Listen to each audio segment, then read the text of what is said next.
Bonsoir, bonsoir à tous. Merci d'être venus aussi nombreux. Ça souligne bien l'importance de la russophonie et de la littérature et en quelque sorte en reconnaissance de la littérature, nous avons le plaisir d'accueillir plusieurs personnalités.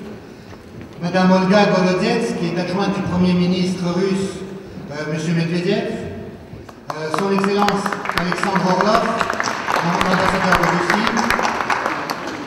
M. Jean-François Colosimo du CNL, M. Dominique Tibéri et M. Jean Tibéri qui nous accueille et auquel je vais laisser la parole. Merci à tous les éditeurs, merci aux auteurs, merci aux traducteurs et bien sûr le jury du prix Russophonie qui est assis devant vous avec Alexandre Drozdov, directeur de la Fondation Yeltsin, grâce auquel ce prix existe. Monsieur Tibéri qui nous accueille et que nous remercions encore une fois.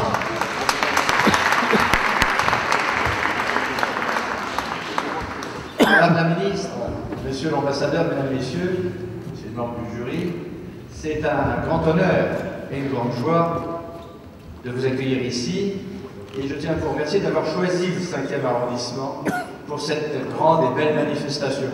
Le quartier latin, le quartier des universités, des écrivains, des chercheurs, des enseignants est honoré. Je le dis très sincèrement. Excusez-moi. Госпожа заместитель министра, господин заместитель министра, ваше превосходительство, мы благодарим вас всех за то, что вы почтили вашим присутствием, за то, что вы пришли сюда сегодня, и за то, что вы почтили вашим присутствием наш 5-й округ.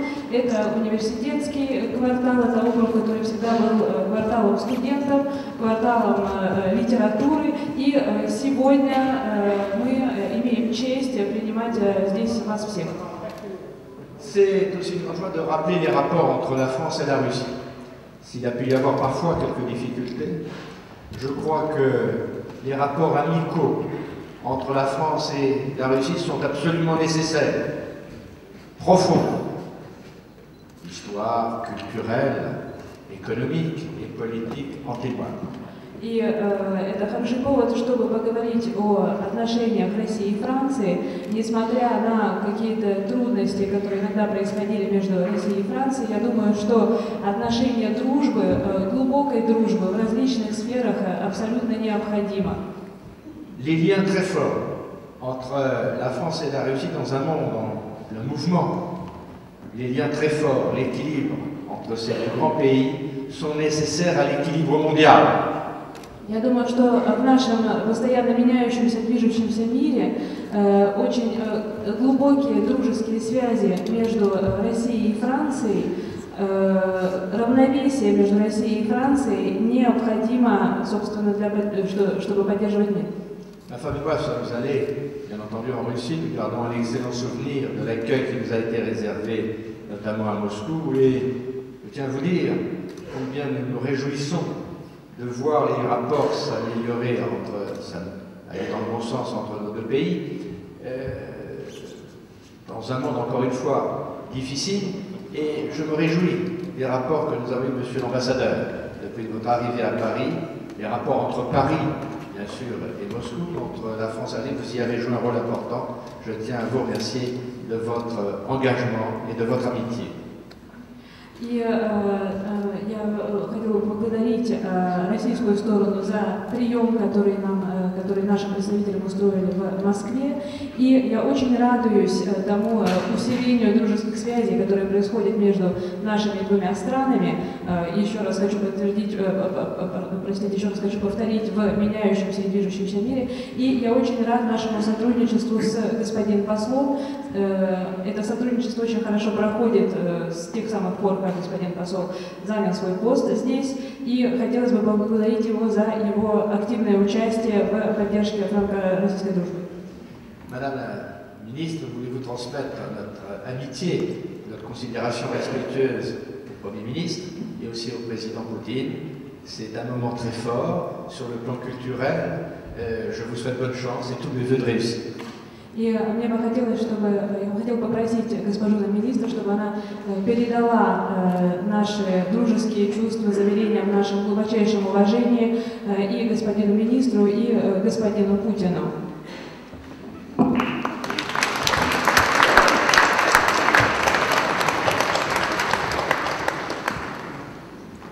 Мадам Ольга Голодец, вы хотите вот этот микрофон?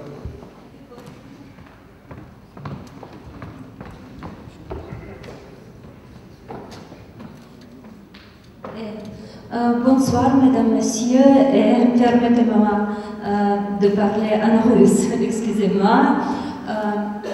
Мне очень приятно сегодня находиться в этой аудитории. Je suis très heureuse de me trouver aujourd'hui ici, dans cette salle. У меня очень была плотная программа в течение 2 дней моего рабочего визита. J'avais un programme très chargé pendant les 2 jours donc, de ma visite de travail. Но я с удовольствием увидела интерес сегодня Франции к России и России к Франции. Mais j'ai remarqué avec intérêt l'intérêt qui est présent aujourd'hui de la France pour la Russie et de la Russie pour la France. Мы страны, которые имеют давние исторические традиции сотрудничества. Nous sommes 2 pays qui ont des traditions, des traditions anciennes de la collaboration et de l'amitié. И сегодня неудивительно, что мы видели маленьких детей, которые учат русский язык здесь и французский язык в России, начиная с 6 лет, в школах, в лицеях. Мы сегодня встречались со студентами, которые изучают русский язык, русскую литературу. И активно наши граждане изучают французский язык в России. Et donc ce n'est pas étonnant de voir les petits-enfants qui, à partir de 6 ans, commencent à étudier le russe en France et le français en Russie. Et nous avons aussi pu rencontrer des étudiants aujourd'hui qui étudient la littérature russe et nous savons qu'il y a pas mal d'étudiants qui étudient la littérature française en Russie. И государства с такими серьезными культурными корнями и с такими серьезными культурными традициями просто обречены на сотрудничество. Et les 2 États avec des racines culturelles tellement profondes, avec des traditions culturelles tellement profondes, sont tout simplement condamnés à l'amitié. Поэтому мне очень хочется поблагодарить господина мэра, мне очень хочется поблагодарить посольство, мне очень хочется поблагодарить фонд, который организует это мероприятие, и каждого из вас за личное участие и за ваш личный вклад в развитие нашей совместной культурной программы и сотрудничества. Большое спасибо. C'est pour ça que je voudrais beaucoup remercier Monsieur le maire, je voudrais remercier chacun de vous, je voudrais remercier la fondation qui rend possible donc cette manifestation et je voudrais vous dire merci pour la contribution que chacun de vous fait dans cette collaboration franco-russe. Merci. Merci à vous.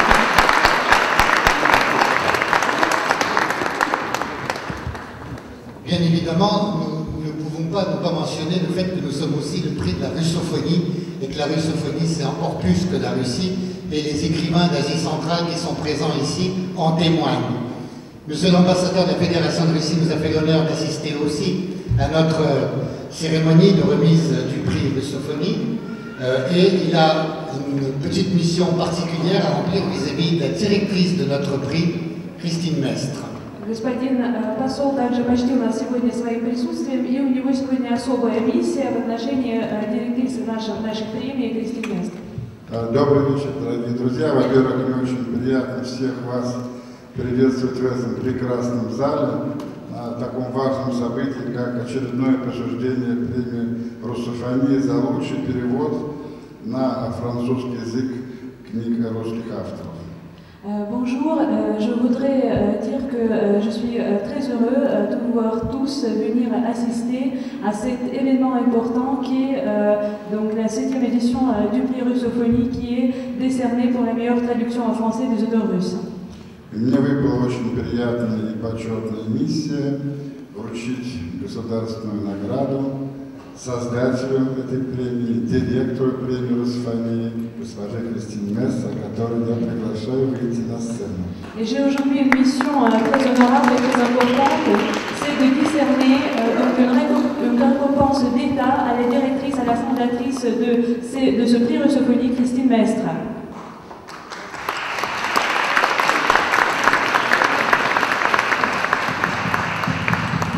Президент Российской Федерации Владимир Владимирович Путин 13 декабря 2012 года подписал указ о награждении медалью Пушкина за большой вклад в сохранение и популяризацию русского языка и культуры за рубежом госпожи Кристин Местер. Le président de la Russie, Vladimir Poutine, a signé le 13 décembre 2012 l'UKAS pour décerner la médaille de Pouchkine pour la conservation et la popularisation de l'héritage de la culture russe. Donc la médaille Pouchkine est décernée à Christine Mestre.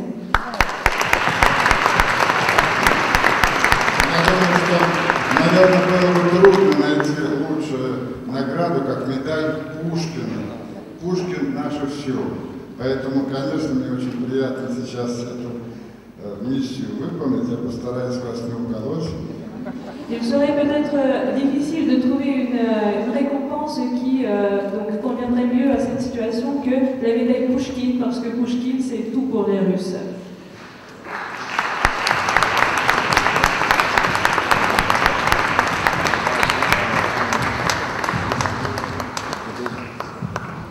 Alors, je veux juste dire deux mots. Il me semble que si on peut porter une médaille, alors elle doit avoir le nom d'un poète. En ce sens, je suis très fière.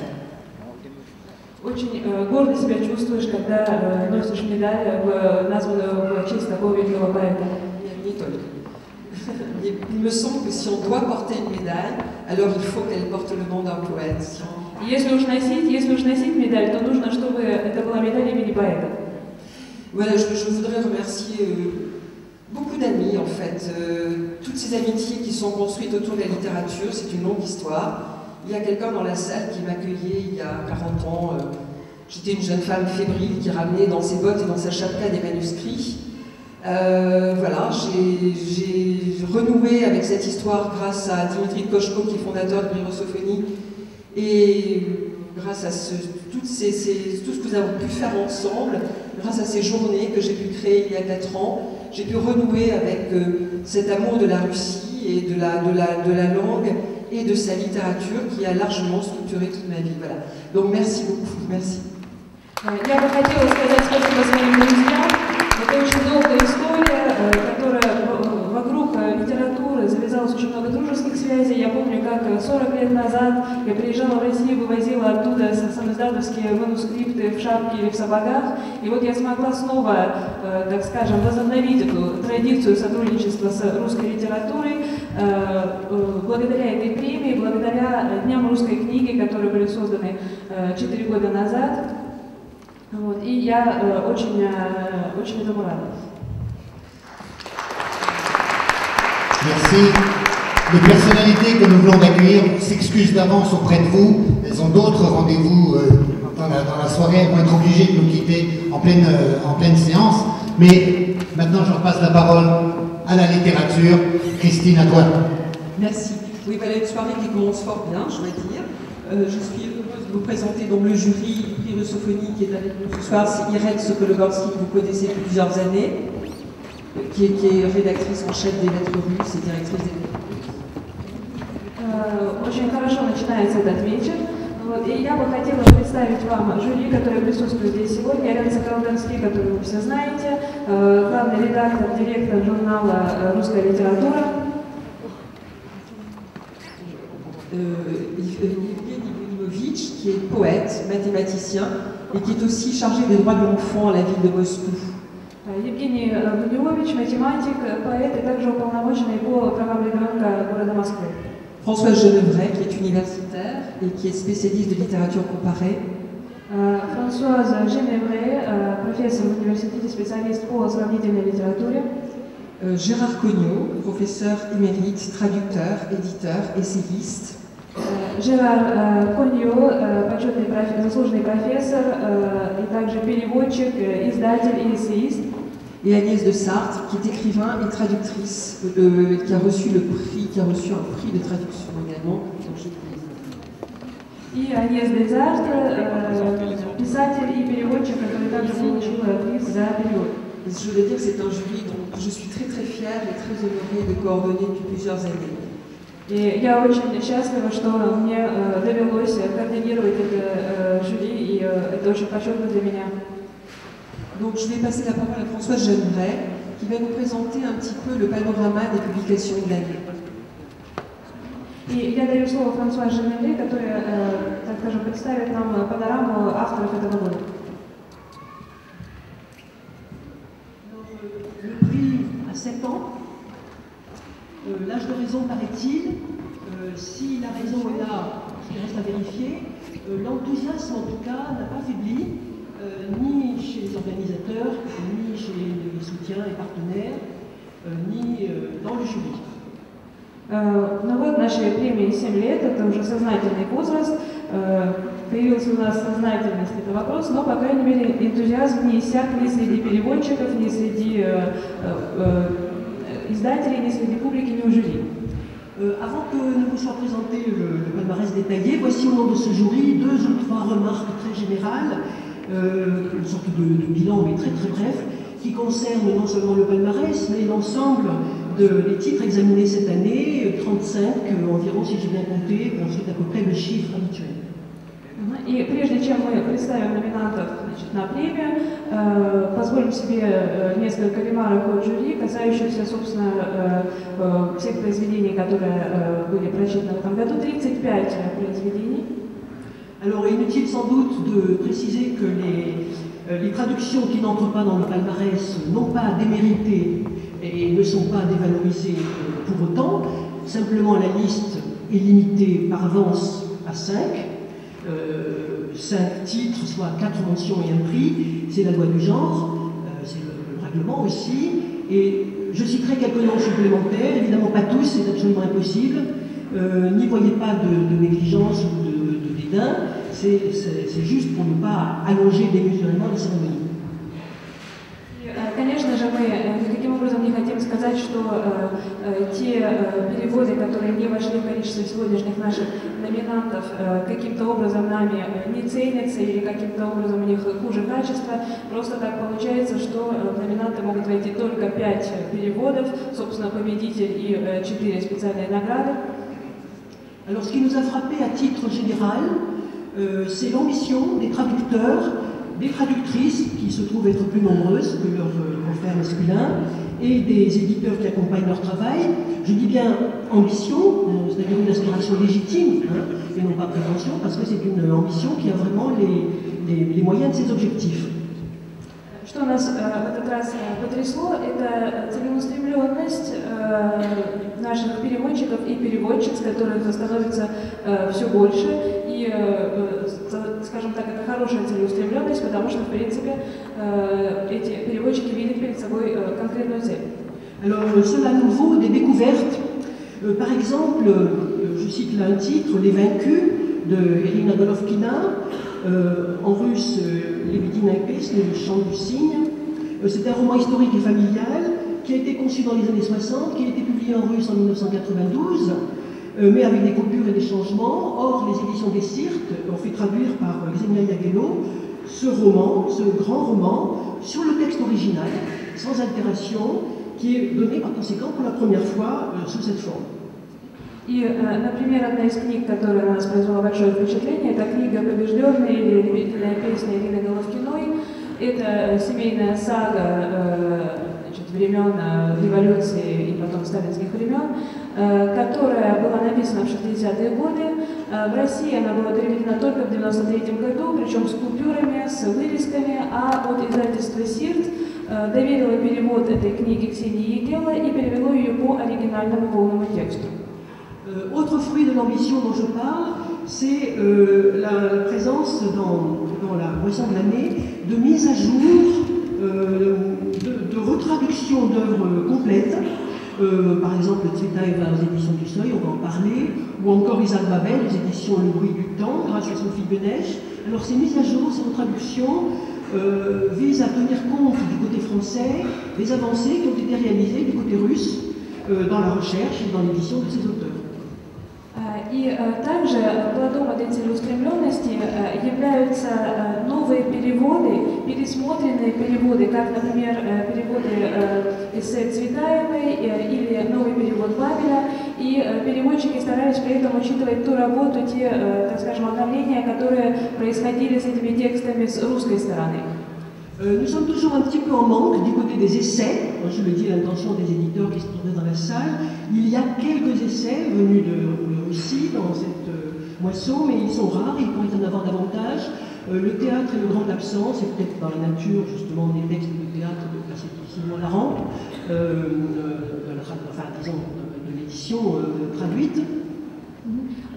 Нам по-прежнему не хватает эссе. Я бы хотела привлечь к этому внимание присутствующих здесь издателей. Несколько эссе нам пришли из России, но тем не менее можно было бы их иметь и больше. И очень сильно не хватает театра, но это в принципе достаточно традиционно. La poésie par contre est largement représentée, vous allez le voir. Vous allez voir aussi qu'il s'agit de poètes classiques, déjà classiques. Nous attendons par conséquent les poètes d'aujourd'hui, là encore, un appel aux éditeurs. Поэзия, напротив, широко представлена, но речь во многих случаях идет о классической поэзии, как вы сегодня это увидите, и поэтому нам по-прежнему не хватает молодых поэтов. La prose contemporaine, roman, récit, nouvelle, est très présente. Alors il y a bien sûr il y a les auteurs déjà bien introduits en France, Andrei Kourkov, Mikhail Shishkin, Yuri Guida, Zakhar Prilepin et d'autres, sans oublier le genre policier. Et il y a aussi de nouveaux venus. Je citerai Oleg Pavlov pour les récits des derniers jours et Vladislav Otrushenko pour mes 13 oncles. Также присутствует широко современная проза, то есть романы, повести и рассказы, и мы насчитываем как уже известных авторов, таких как Андрей Курков, Захар Прилепин, Михаил Шишкин и так далее. Также мы насчитываем много работ в детективном жанре, и появились у нас новые прозаические авторы, как, например, Олег Павлов,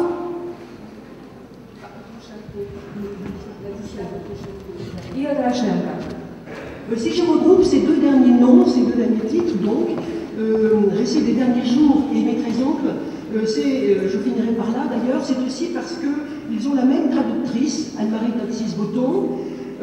Ce sont deux écrivains au style vraiment très affirmé et très différent, et que la traduction recrée l'un comme l'autre de manière remarquable. И почему я объединяю эти двух последних авторов?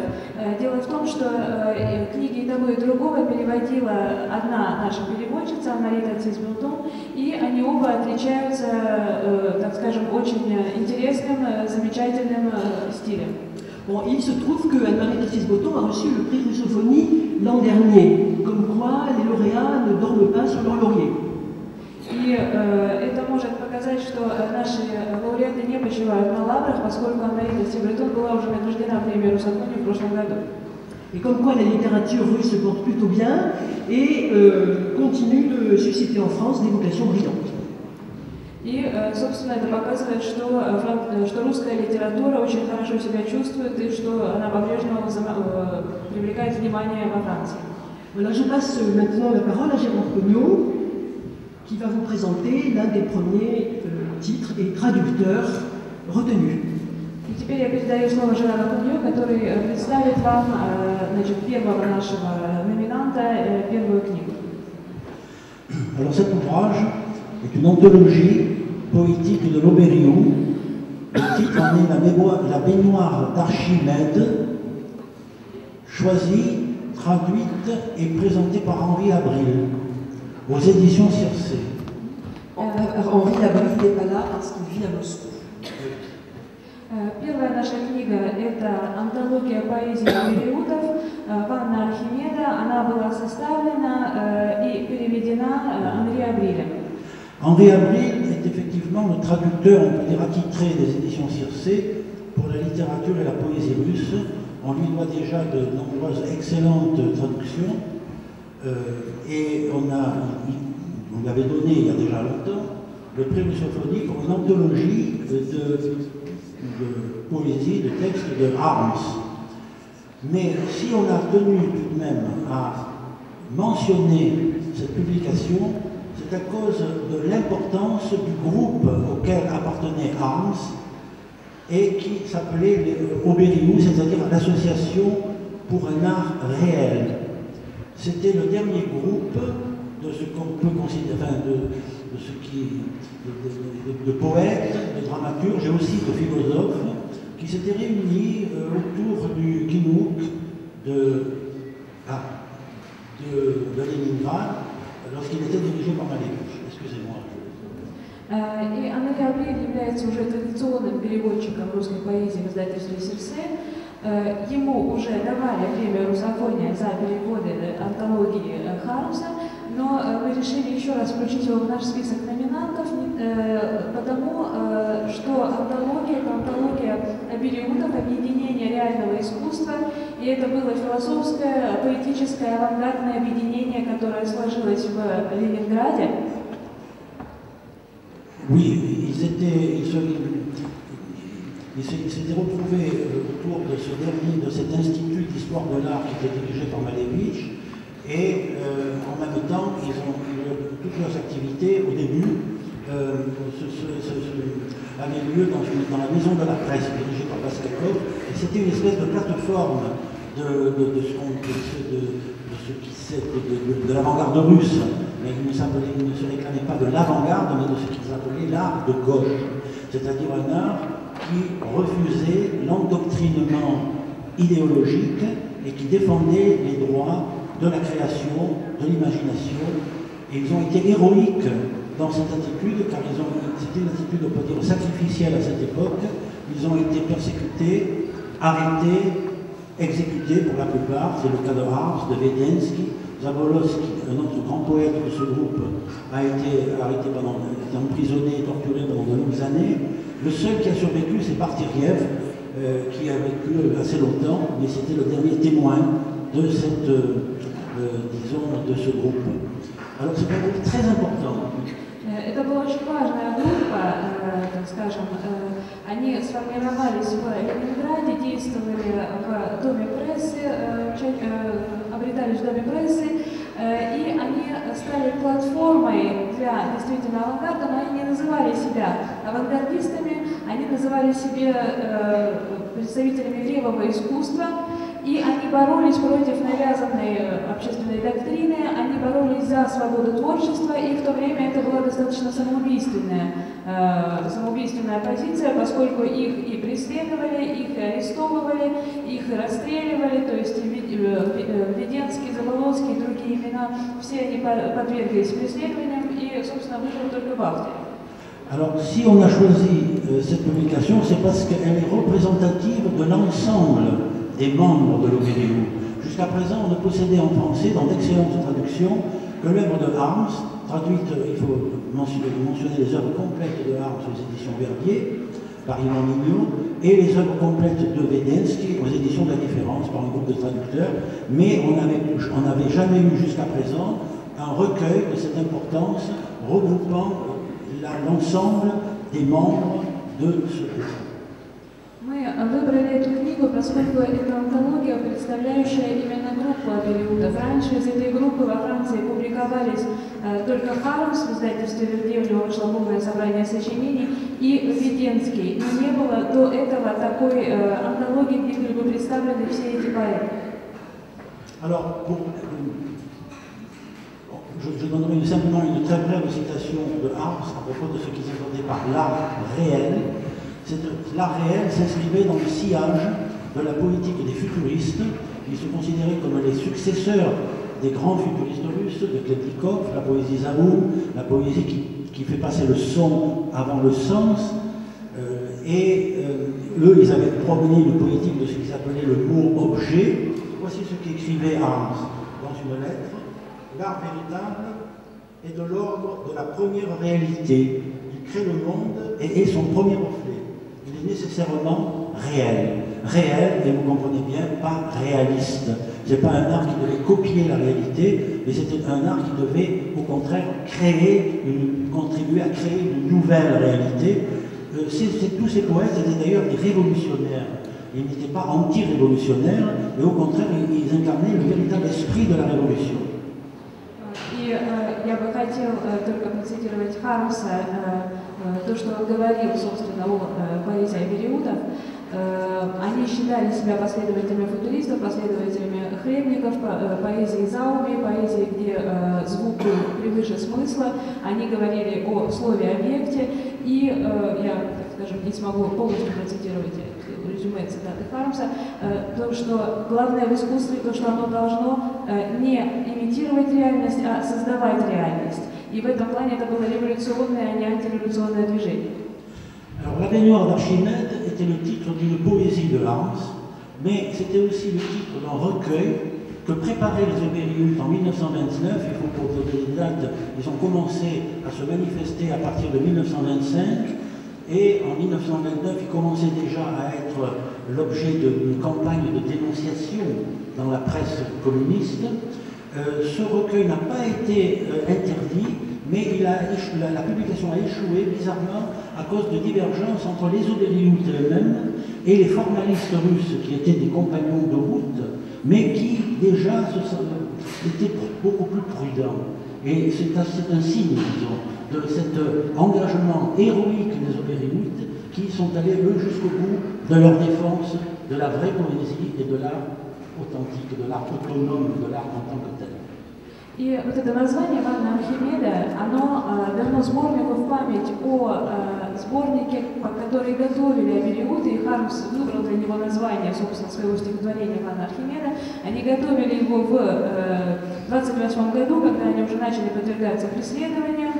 Сборник не запретили, эту антологию не запретили, но публикации ее не получилось из-за разногласия Абериутов с формалистами, которые уже достаточно боялись власти. И, собственно, это название в память о той храбрости, с которой Абериуты шли до конца, защищая свободу творчества. Ces poètes n'ont jamais été publiés, enfin leur œuvre personnelle n'a jamais été publiée de leur vivant. Ils ont vécu de poésie pour enfants, publiée dans des revues pour enfants, et c'est très tard, c'est dans les années 80-90 qu'on les a découverts. En 1991, Alexandrov, quelqu'un qui s'est intéressé à eux, qui les a publiés dans un recueil qui s'intitulait également La baignoire d'Archimède. Mais la composition de ce recueil est complètement différente de celle qui était prévue dans le recueil des Obériutes eux-mêmes, et la composition du recueil présenté par Henri Ambry est également tout à fait différente, elle est personnelle, c'est un choix personnel. Надо сказать, что многие из поэтов этой антологии не были напечатаны при жизни, они писали стихи для детей, их узнали вновь только в 90-х годах. Один из этих поэтов, Александров, опубликовался в сборнике, который также назывался «Ванна Архимеда», но этот сборник был совершенно по-другому скомпонован, и наша сегодняшняя антология тоже по композиции совершенно другая.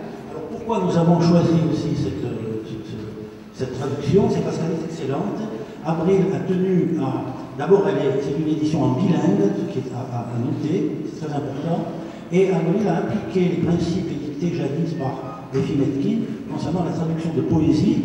Il a voulu respecter la forme, la prosodie, le rythme des poèmes, de la poésie, et tout en gardant quand même le sens contenu. C'est vraiment une grande réussite.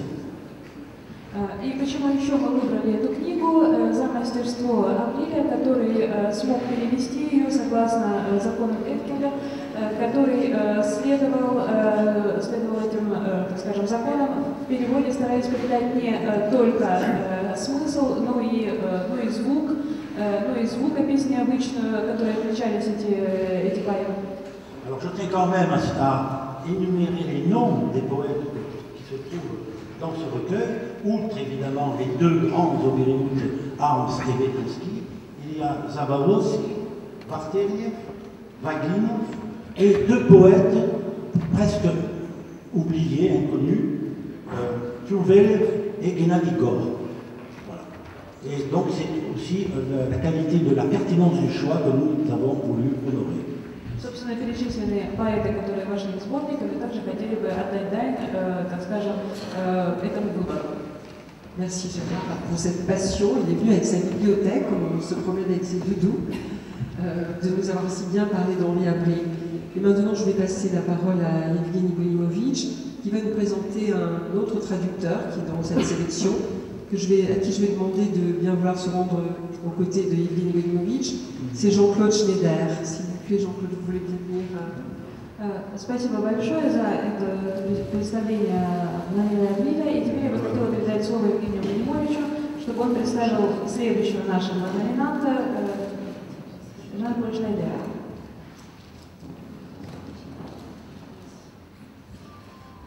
Bon, merci. On m'a demandé de parler français. J'ose parler français.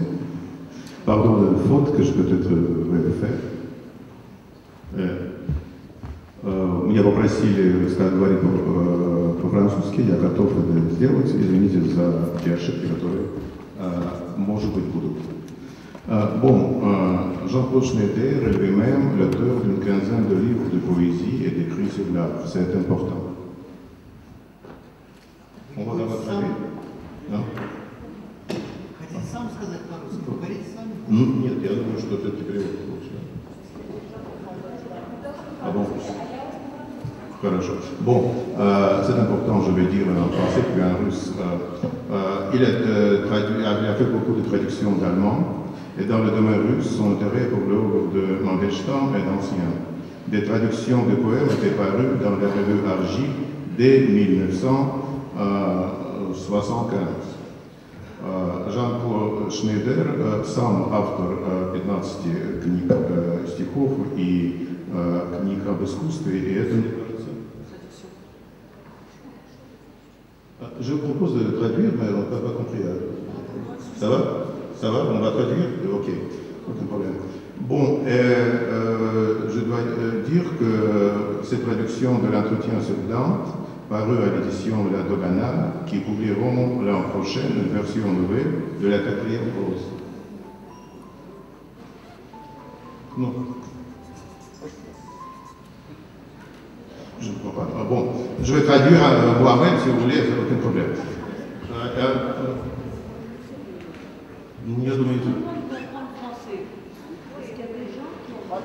On a besoin de traduire, je vais dire русь très vite. Он перевел еще и разговор о Данте, который вышел в Ля Догана и который на будущий год появится новая версия, там же 4-й прозы. Dans le livre de Osip Mandelstam, Le bruit du temps, publié par les éditions Le bruit du temps. La tautologie démonstrative n'est pas le fruit du hasard. On le verra davantage un manifeste, peut-être même une provocation à laquelle Jean-Claude Schneider, par le niveau et la qualité de sa traduction, répond dignement.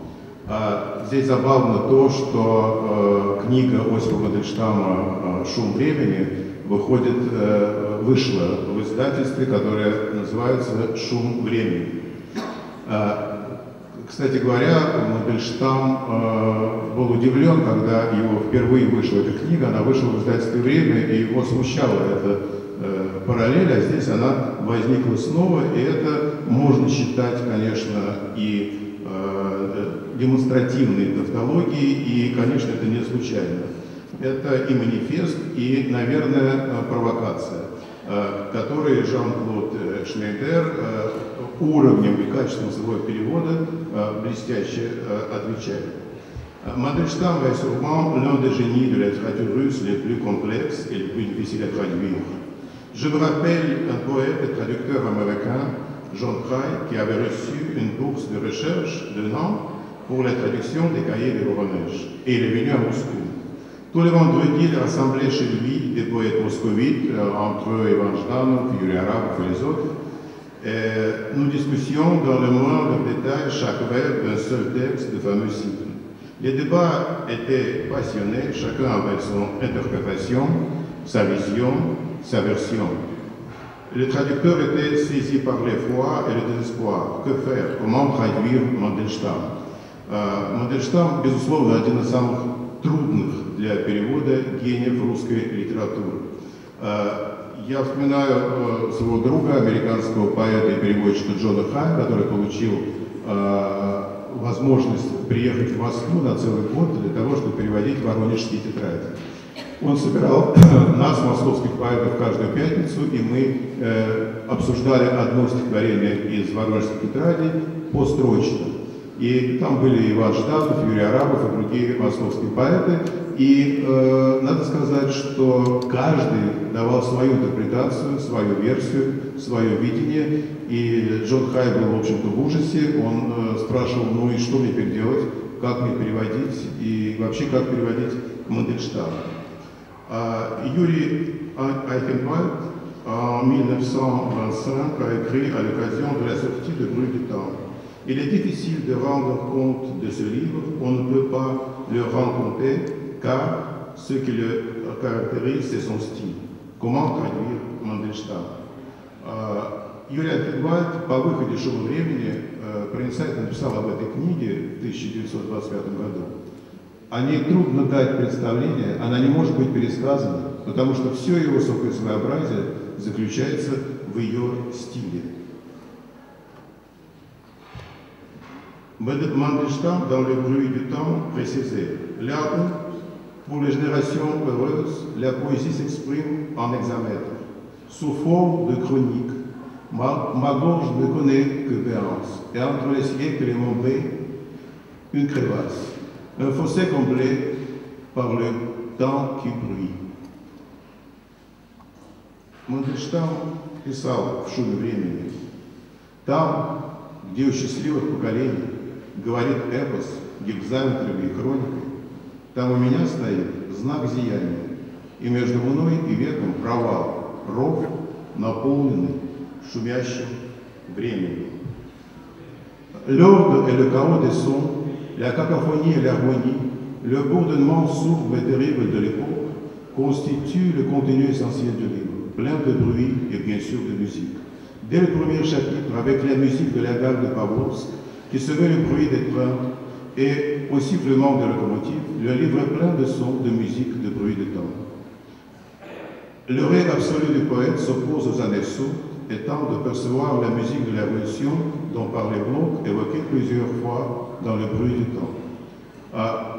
Порядок и хаос звуков, какофония и гармония составляют главное в этой книге, полный, безусловно, шума и музыки. Начиная с первой главы, с музыкой вокзалов Павловских, который смешивается с шумом поездов, с звуками локомотивов.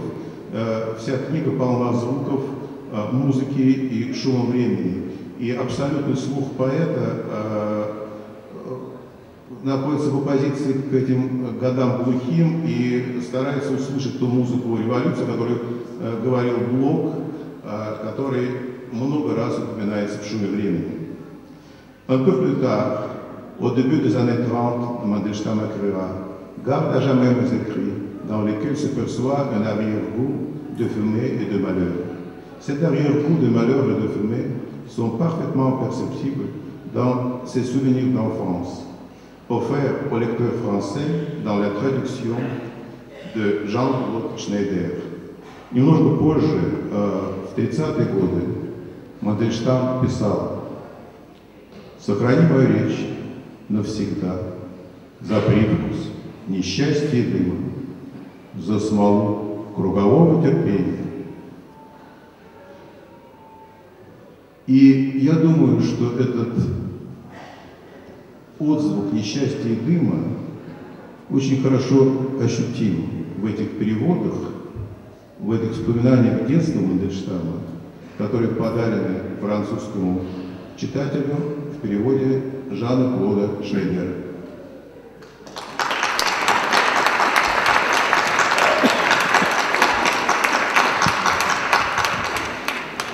Maintenant, si vous voulez bien, Yevgeny, ce serait gentil de lire le texte russe, l'extrait qui a été choisi, et Jean-Claude Schneider, s'il veut bien, nous lira sa traduction. Я Сейчас мы попросим Евгения и Жана-Поля Шнейдера прочитать отрывки из этого произведения по-русски и по-французски. Спячка ВВ меня пугала и притягивала. Неужели литература медведь, сосущий свою лапу, тяжелый сон после службы на кабинетной тахте? Я приходил к нему разбудить зверя литературы, послушать, как он рычит, посмотреть, как он ворочается. Приходил на дом учителю русского языка. Вся соль заключалась именно в хождении на дом, и сейчас мне трудно отделаться от ощущения, что тогда я бывал на дому у самой литературы. Никогда после литературы не была уже домом, квартирой, семьей, где рядом спят рыжие мальчики в сетчатых кроватках.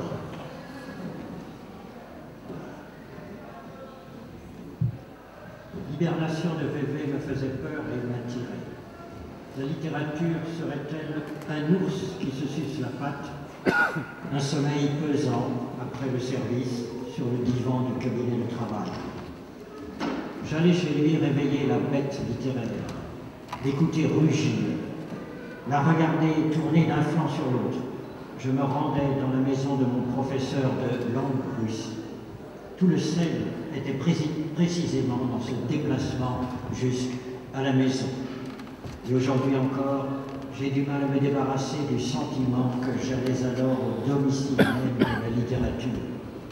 Jamais plus, par la suite, la littérature ne fut pour moi une habitation, un refuge, où de tout jeunes rouquins dorment côte à côte dans leur petit licage. Donc, Jean-Paul Шнейдер. Bravo Jean-Paul Шнейдер.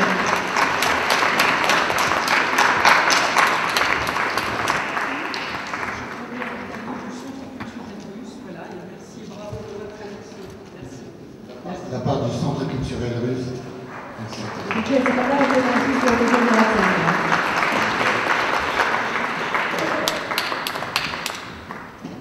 Françoise, est-ce que tu veux bien nous présenter la troisième traduction, s'il te plaît? Voilà, donc je vais vous présenter une traduction réalisée par Luba Jorgensen, si elle veut bien venir. Я представлю вам перевод, сделанный Любой Юргенсон.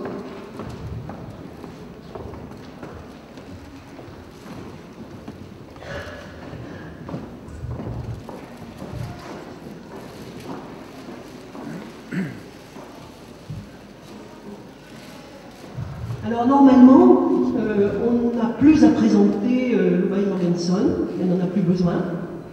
В принципе, нам не нужно больше представлять Любу Юргенсон.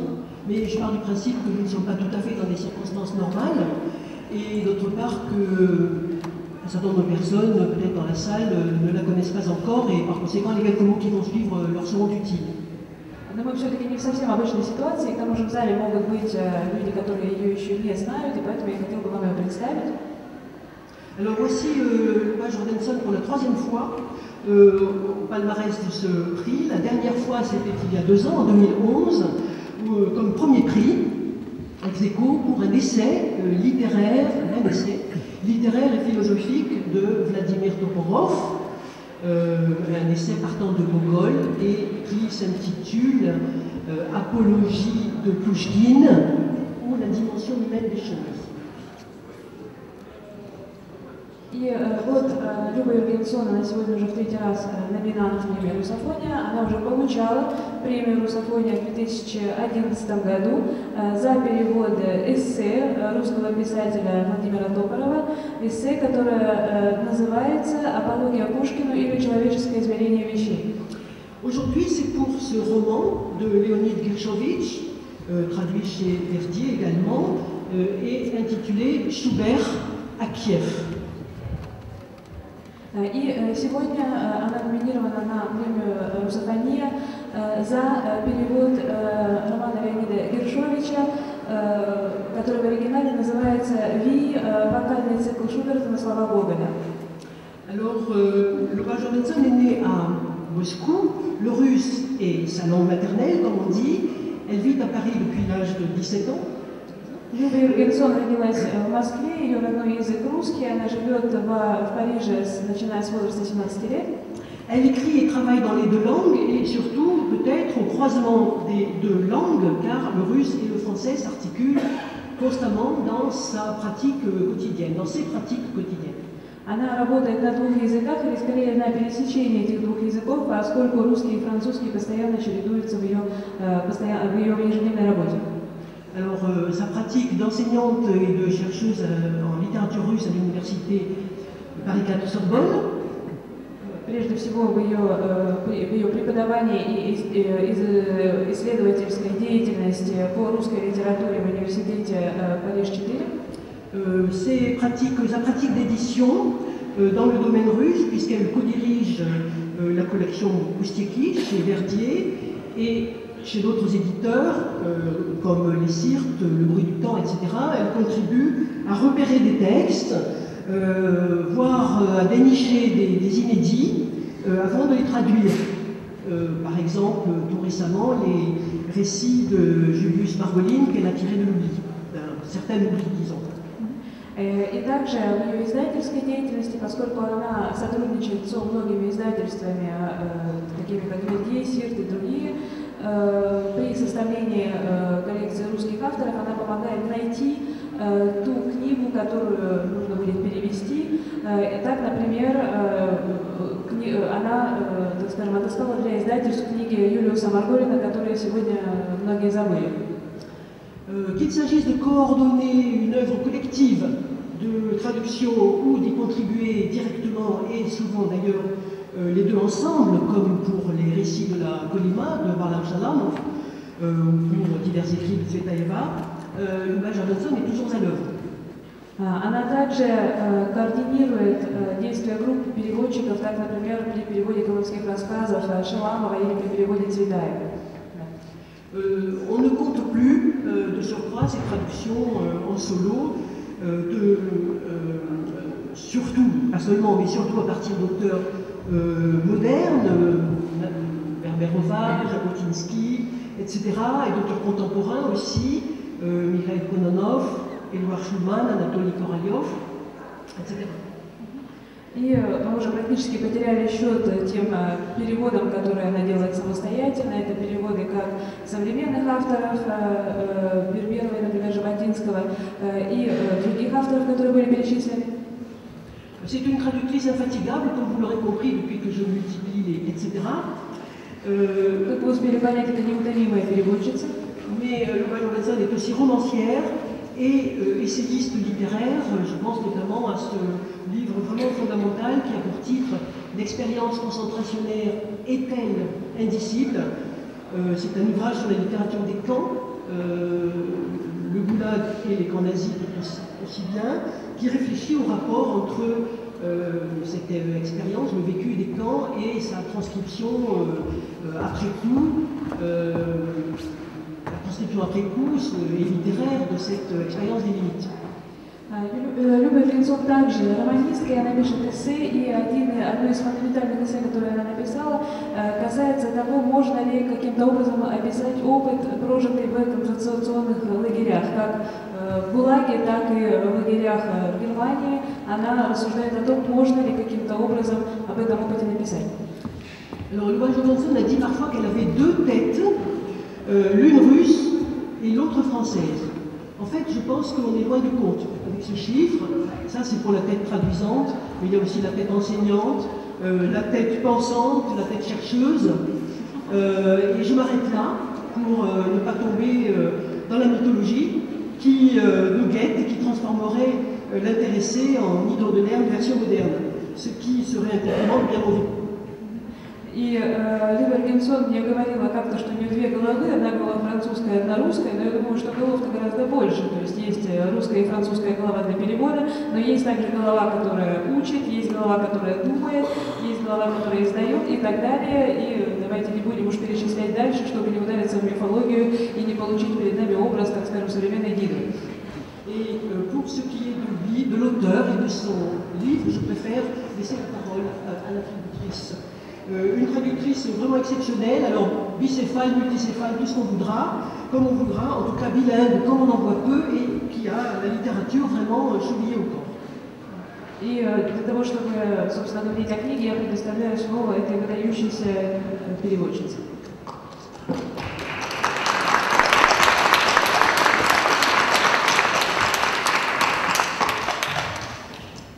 Merci beaucoup pour cette présentation. Je ne voudrais en effet pas finir comme finissent généralement les monstres à plusieurs têtes. Donc merci de m'avoir épargné aussi. Leonid Gershkovitch est un auteur qui a une œuvre considérable, que je traduis depuis des années en fait.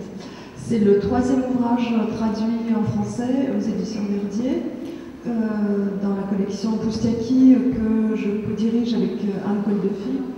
Et nous allons continuer de publier cet auteur. Il est extrêmement difficile de le présenter en 5 minutes, mais j'espère que certaines personnes dans la salle le connaissent.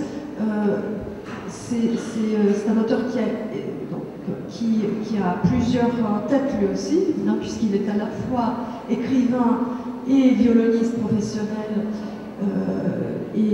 À ce titre, il travaille dans l'orchestre de Hanovre, où il vit depuis le début des années 80, après avoir émigré au début des années 70 vers Israël, où il a également vécu plusieurs années.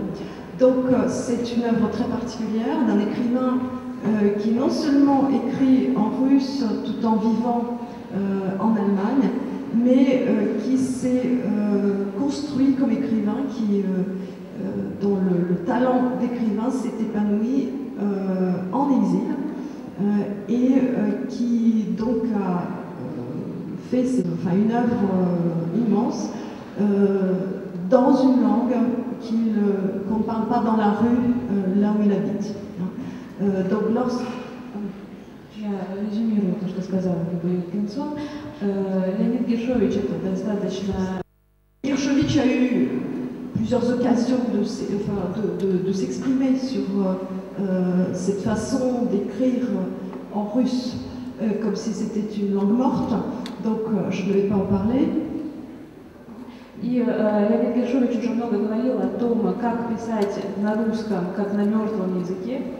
Mais ce que j'aimerais évoquer, c'est un écrivain qui a véritablement un univers à lui, et chaque livre est un univers à part, et dans chaque livre, il construit d'une certaine façon une nouvelle langue.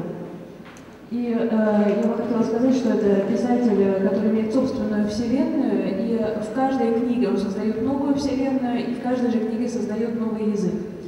Ce qui donc pose des problèmes de traduction évidemment, et nous travaillons ensemble depuis des années. Chaque livre est lu ensemble plusieurs fois, et dans la mesure où il y a des choses véritablement intraduisibles, on pourrait les traduire, mais ça ne dirait strictement rien au lecteur français, et bien notre collaboration nous a amené à travailler aussi le texte de la traduction en fonction du lecteur français. И, конечно же, этот новый язык доставляет немало проблем переводчику, и мы работаем вместе с Леонидом Гершковичем уже много лет, читаем вместе, обсуждаем, и когда есть какие-то совершенно непереводимые вещи, мы также пытаемся добиться от перевода того, чтобы он был понятен и французскому читателю. Voilà, donc c'est chaque fois une aventure. Et ce que je voulais dire, c'est que c'est un auteur qui pense à son lecteur français, et qui cherche à ce que le livre soit lisible pour le public dans cette langue. И что бы я хотела добавить, это то, что подчеркнуть то, что он думает о своем французском читателе, и когда книга переводится, он думает о том, чтобы она читалась и была понятна французской публике.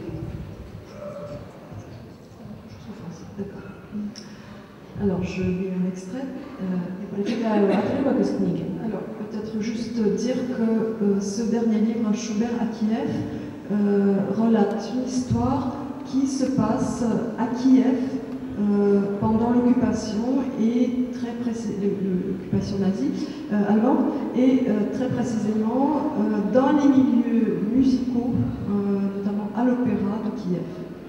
Единственное, что хотелось бы добавить, это то, что действие последнего романа происходит в оккупированном немцами Киеве, а точнее в Киевской опере.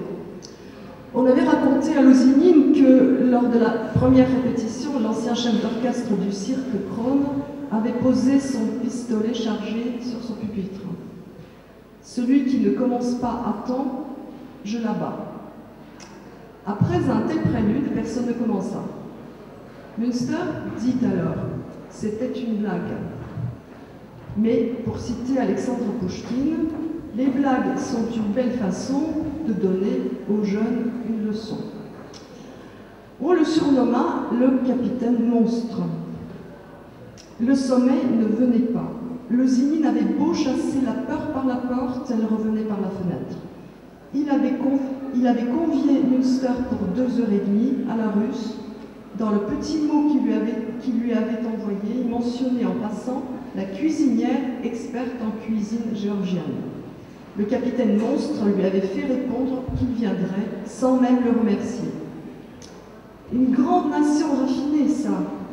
À l'instar de tous ceux qui étaient restés sous les Allemands, entre guillemets, Lozimine avait parcouru un véritable chemin de croix, celui de la déception la plus cruelle, et aujourd'hui il haïssait presque ses bienfaiteurs.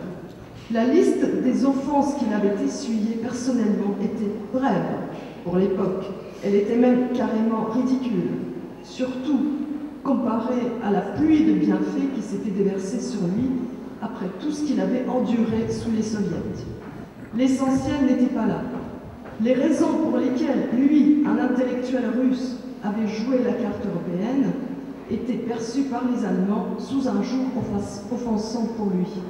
Oui, son espoir de voir Marbourg et Iéna revêtus d'armures invulnérables avait été cruellement déçu. Il croyait pourtant que les bienfaiteurs en question comprendraient son désir de s'abreuver à la source sacrée. Ils l'avaient compris à leur manière, en lui jetant sa pâtée. Bouffe et tais-toi. Merci.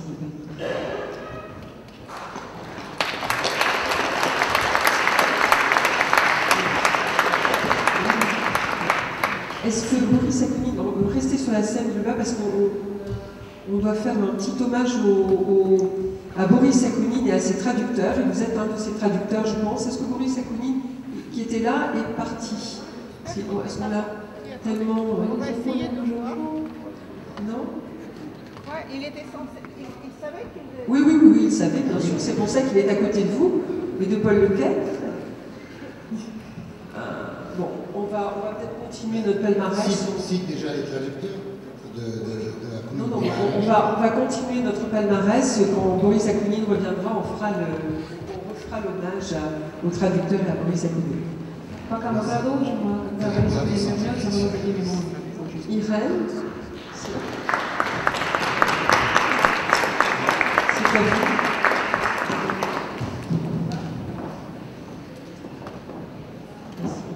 Bon, alors moi je vais présenter cet ouvrage.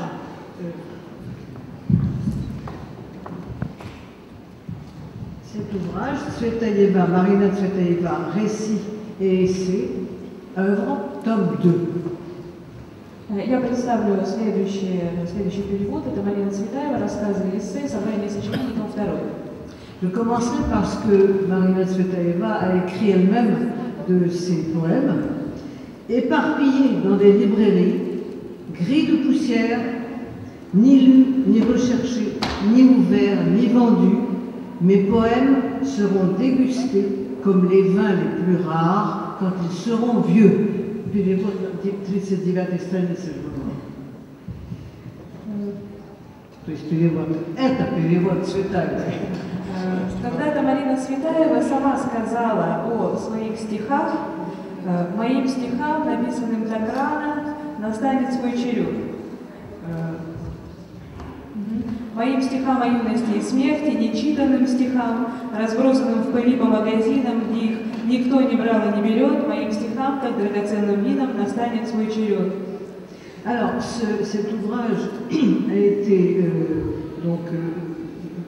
écrit, organisé sous la direction de Véronique Losky et Tsvetan Todorov et présente des traductions de Ruba Jorgenson, que nous venons d'honorer, de Nadine Dubourdieu, j'ai peur d'écorcher le nom, et de Véronique Loski. Et c'est d'elle que nous avons parlé, bien sûr. Bon, Это издание было подготовлено Цветаном Тодоровым и Вероникой Лоски, и в нем имеются переводы Любы Юргенсон, Вероники Лоски, о которых мы, собственно, и будем говорить. Bon, je disais donc que la poésie de Marina Tsvetaeva a été connue en France peut-être plus tardivement que celle de ses contemporains, comme Mayakovsky, comme Klebnikov. Я хотела бы сказать, что стихи Цветаевой стали известны во Франции, возможно, позже, чем стихи других ее современников, таких как Хлебников.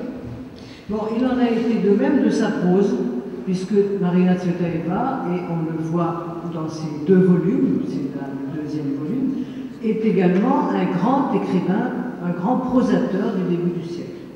И то же самое произошло с ее прозой, и мы увидим в этих книгах, в этих рассказах, что Марина Цветаева также и великий прозаик 20 века. En fait, c'est après la parution en France d'un ouvrage qui a un énorme retentissement, Correspondance à trois, entre Rainer Maria-Rilke, Boris Pasternak et Marina Tsvetaeva, qu'un public plus large commence à s'intéresser à Tsvetaeva, qui jusque-là était connue des spécialistes. Собственно, более широкая публика начала интересоваться Цветаевой после публикации во Франции тройной переписки Рильке, Цветаева и Пастернака, которая во Франции имела большой успех и громко прозвучала. Alors, à partir de cette date, les publications sur Marina Tsvetaeva, traductions, commentaires, biographies, se multiplient. Alors, je voudrais mentionner Véronique Loski, Marina Tsvetaeva, 1984, édition Segers. Du même auteur, Un itinéraire poétique, 87, aux éditions Solin. Marina Tsvetaeva, Histoire de Sonečka, traduction, Véronique Loski, Florence Hiver. Véronique Loski, Chant de femme, ouvrage dans lequel l'auteur présente les biographies de Tsvetaeva et celles d'Akhmatova. 94, édition du Cercle. Et j'en passe beaucoup. И начиная вот с этой даты стали появляться публикации о Цветаевой, стали появляться дневники, записки, мемуары и так далее. И вот хотелось, и начиная с 1984 года Вероника Лоски начинает публиковать книги о Цветаевой, о ее поэтическом пути. Таких книг появилось очень много. On sait combien le destin poétique d'un poète étranger, d'une autre langue, est tributaire de son introducteur dans la langue française. Мы знаем, как для поэта при его переводе на другой язык важен тот, кто введет его, собственно, во французский язык. Alors, si Marina Tsvetaeva n'a pas eu de chance dans la chronologie du temps, elle aurait pu être mieux connue plus tôt, elle a eu de la chance dans le fait que c'est Véronique Loski qui s'est intéressée à elle. Véronique Loski, professeure à Paris 4 Sorbonne, professeur de littérature russe, professeur à l'Institut Saint-Serge de théologie, et qui, pour des raisons peut-être aussi de sensibilité personnelle, a été particulièrement attachée à ce poète, et c'est elle qui s'est, essentiellement elle, qui s'est chargée d'être en France l'introducteur de Marina Tsvetaeva. И если Марине Цветаевой не повезло со временем, она могла бы быть переведена на французский раньше, ей повезло, скажем так, со спутником, с Вероникой Лоски, преподавателем русской литературы в Париже 4-м, преподавателем в теологическом университете. Ей повезло, потому что Вероника Лоски прониклась к стихам Цветаевой особым чувством, и именно она ввела ее на французскую сцену. S'étant chargée de cette mission d'introduction, Véronique Loski a eu le mérite également de s'associer à des partenaires du plus haut niveau. Nous venons encore une fois, de parler de Luba Jurgenson, je la rementionne, également de Tsvetan Todorov, qui ont beaucoup contribué à ce travail-là et donnent un éclat particulier à cette publication. И также заслуга Вероники Лоски в том, что она, работая над Цветаевой, нашла себе блестящих партнеров, таких как Люба Юргенсон и Цветан Тодоров, которые придают этим переводам особый блеск. Alors en 1994-95, on a vu paraître enfin à Moscou les œuvres complètes de Tsvetaeva avec une présentation scientifique sérieuse, notes, brouillons, références. Et à partir de cette date, il va devenir possible de faire connaître le poète dans toutes ses dimensions et dans les traductions qui vont pouvoir, et les traductions et les commentaires qui vont pouvoir en être faits.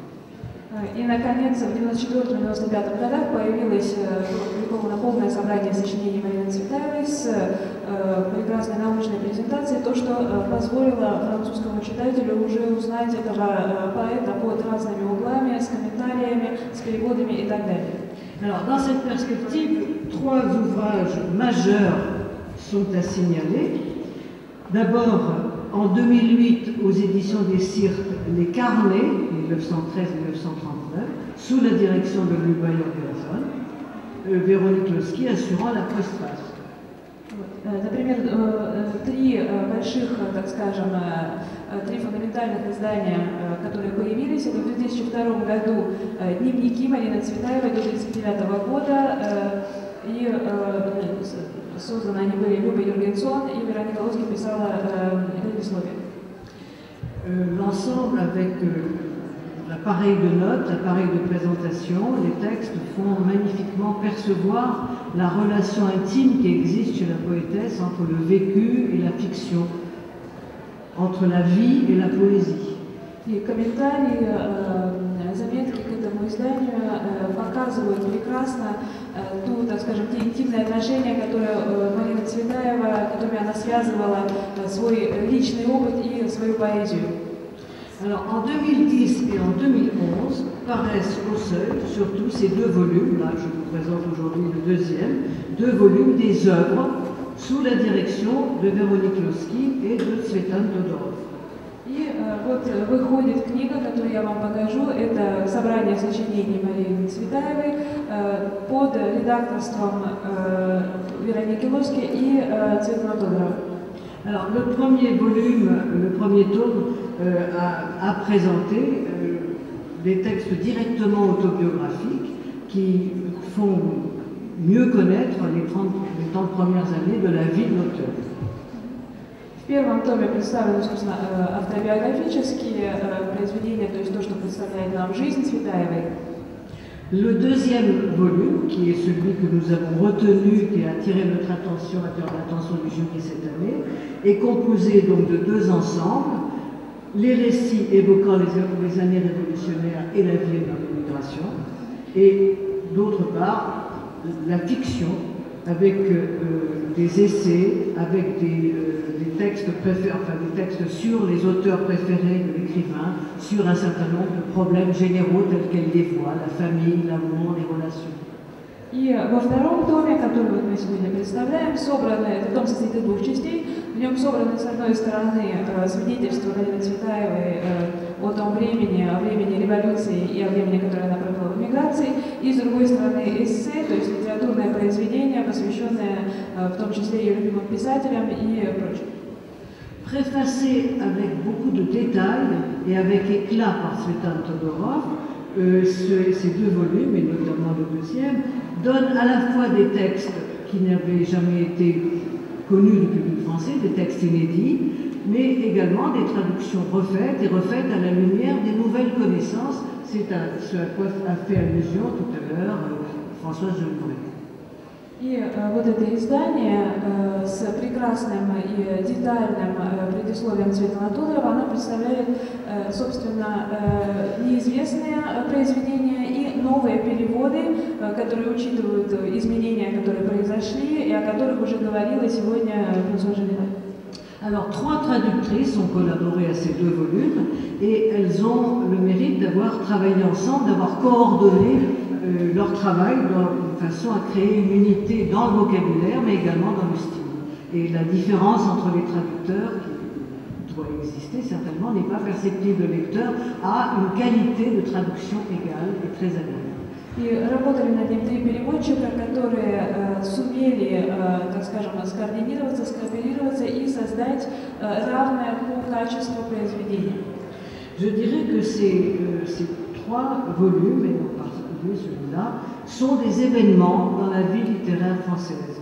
Ils apportent une connaissance vraiment approfondie de la poétesse, mais à travers elle aussi d'une période, d'une réalité poétique russe. Et je crois que la connaissance de la poésie russe d'une manière générale est très enrichie en France par la parution de ces deux volumes. И эти книги они очень важны не только потому, что они представляют нам поэтессу, но и потому, что они представляют определенный период в жизни России, который мы смогли узнать, который мы можем увидеть благодаря этим книгам. Alors, il faut rendre un hommage particulier donc à ces trois traductrices, Nadine Dubourdieu, Luba Jürgenson et tout particulièrement Véronique Losky, dont le nom est désormais en France indissociable de celui de Marina Tsvetaeva. И вот нам хотелось бы воздать должное этим трем переводчицам, Надин Дюбурдью, Любе Юргенсон и прежде всего Веронике Лоски, чье имя уже неотделимо во Франции от имени Марины Цветаевой. Et je suis heureuse de saluer son travail patient, éclairé, sensible et aussi passionné que passionnant qu'elle offre ainsi aux lecteurs français. Я очень счастлива, что могу сегодня поздравить их с их работой, поблагодарить их за одновременно терпеливую и одновременно увлеченную работу над Цветаевой.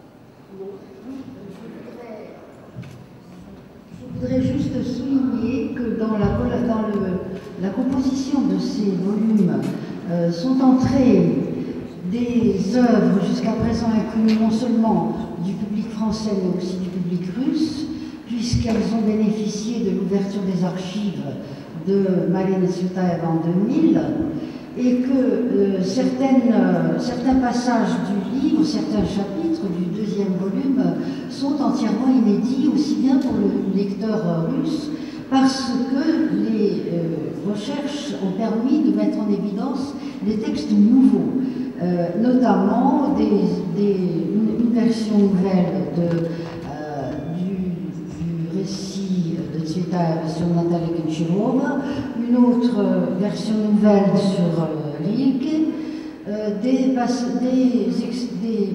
textes dans leur intégralité de Tsvetaeva sur son père. Ah non, ça c'est le premier volume. Mon père et son musée, c'est le premier volume. Oui. Enfin, toujours est-il que cette édition a bénéficié de l'ouverture des archives qui a énormément enrichi la connaissance de Tsvetaeva par les deux publics, le public russe et le public français.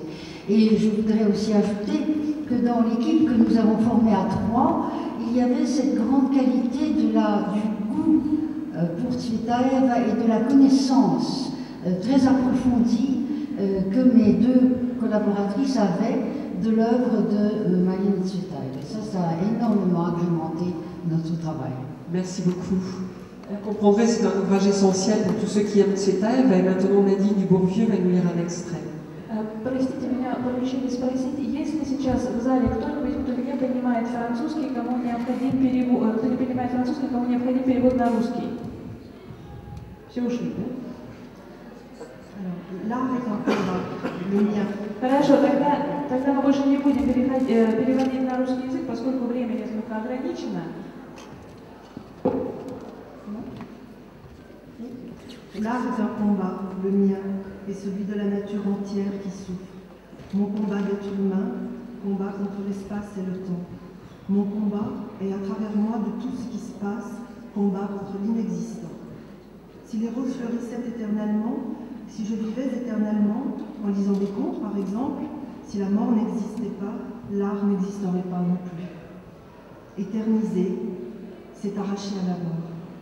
L'art est ma réponse, et avec moi la réponse de la nature entière au défi de l'anéantissement, défi jeté à la nature et par elle refusé.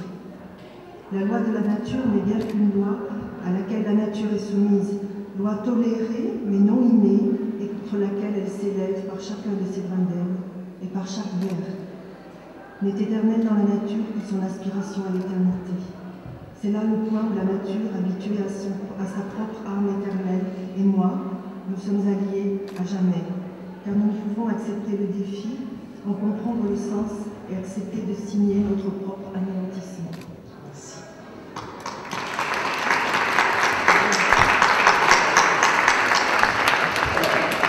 Merci beaucoup. Et maintenant, je vais appeler la lauréate, à qui Agnès de Sarthe et Alexandre Drozdov vont remettre le prix. Hélène Henry, s'il vous plaît.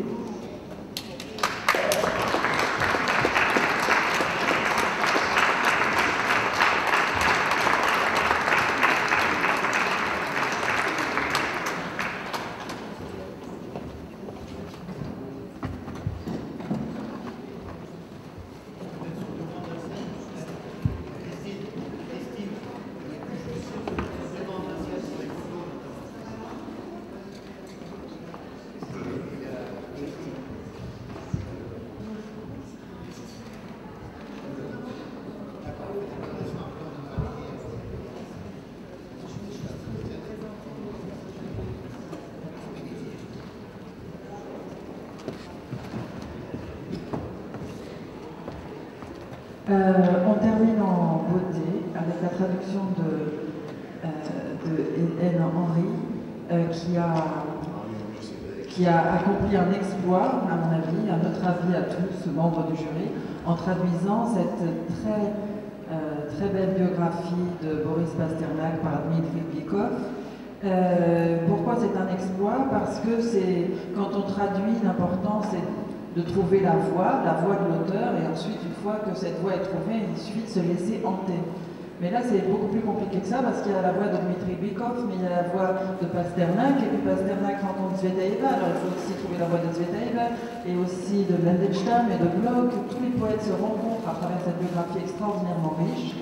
Donc il y a une polyphonie, il faut en rendre compte, il faut pouvoir traduire du récit, de la poésie, et puis double contrainte, traduire de la poésie et le commentaire de cette poésie, c'est-à-dire rendre compte des allitérations qui sont en russe, mais les importer en français, tout en respectant le sens du poème. Moi je ne comprends pas comment Hélène Henry a fait ça. C'est un miracle de traduction, c'est-à-dire c'est tout ce qu'il y a de plus dur. La multiplicité des voix, la multiplicité des genres et la contrainte, parce qu'on est toujours observé quand on traduit un poète, mais encore plus quand, après le texte du poète, il y a le texte du commentateur qui vous explique comment fonctionne le poème.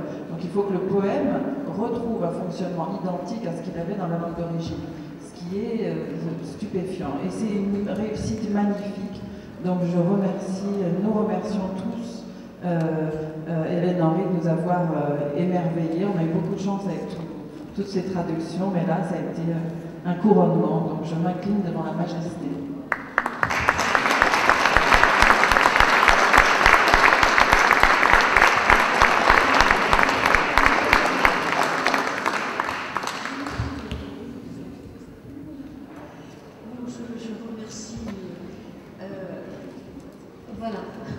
Bon, je suis très touchée.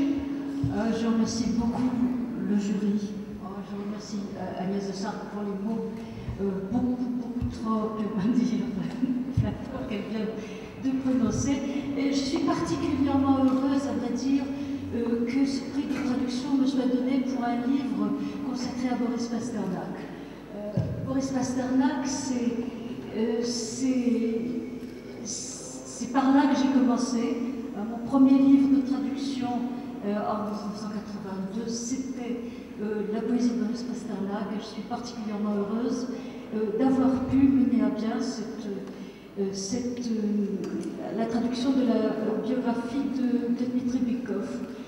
Je voudrais remercier en premier lieu, après le jury bien sûr, les éditions Fayard, qui ont déjà qui ont tant et tant fait pour la littérature russe, et la merveilleuse responsable du secteur étranger qui est Mireille Barthélémy. Ce fut un plaisir de travailler avec Fayard, et vraiment je remercie toute l'équipe et les éditions.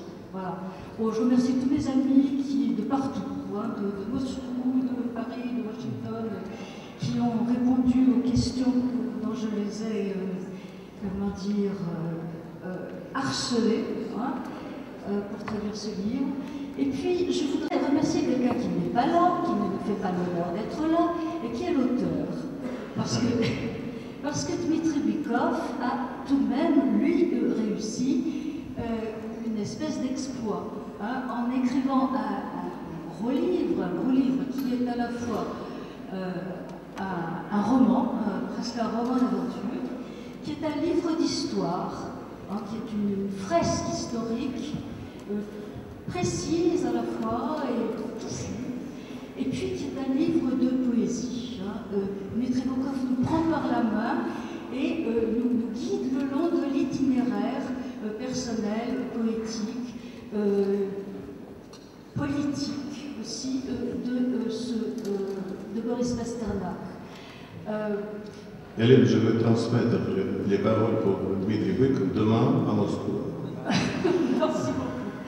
Voilà, c'est la raison pour laquelle je tiens à saluer ce livre qui est un livre vivant, hein, qui est un livre habité, et j'espère de tout mon cœur qu'il trouvera son lecteur, parce qu'il est fait pour présenter au public français un Boris Pasternak vivant et au milieu de son époque.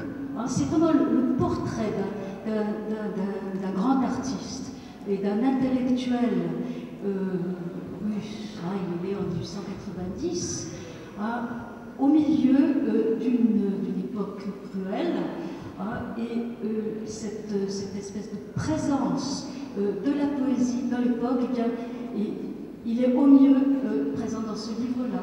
Voilà.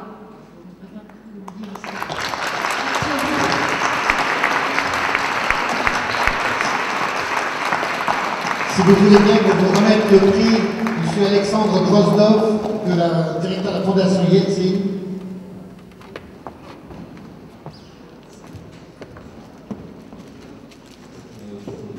Теперь это ваш приз, и я очень рад вручать этот конверт, это уже не первый раз. И, кстати говоря, здесь же приз, который получает издательство «Фаяр». Maintenant, c'est à vous et j'ai l'honneur de vous remettre ce prix, ce prix de première fois. Поздравляю!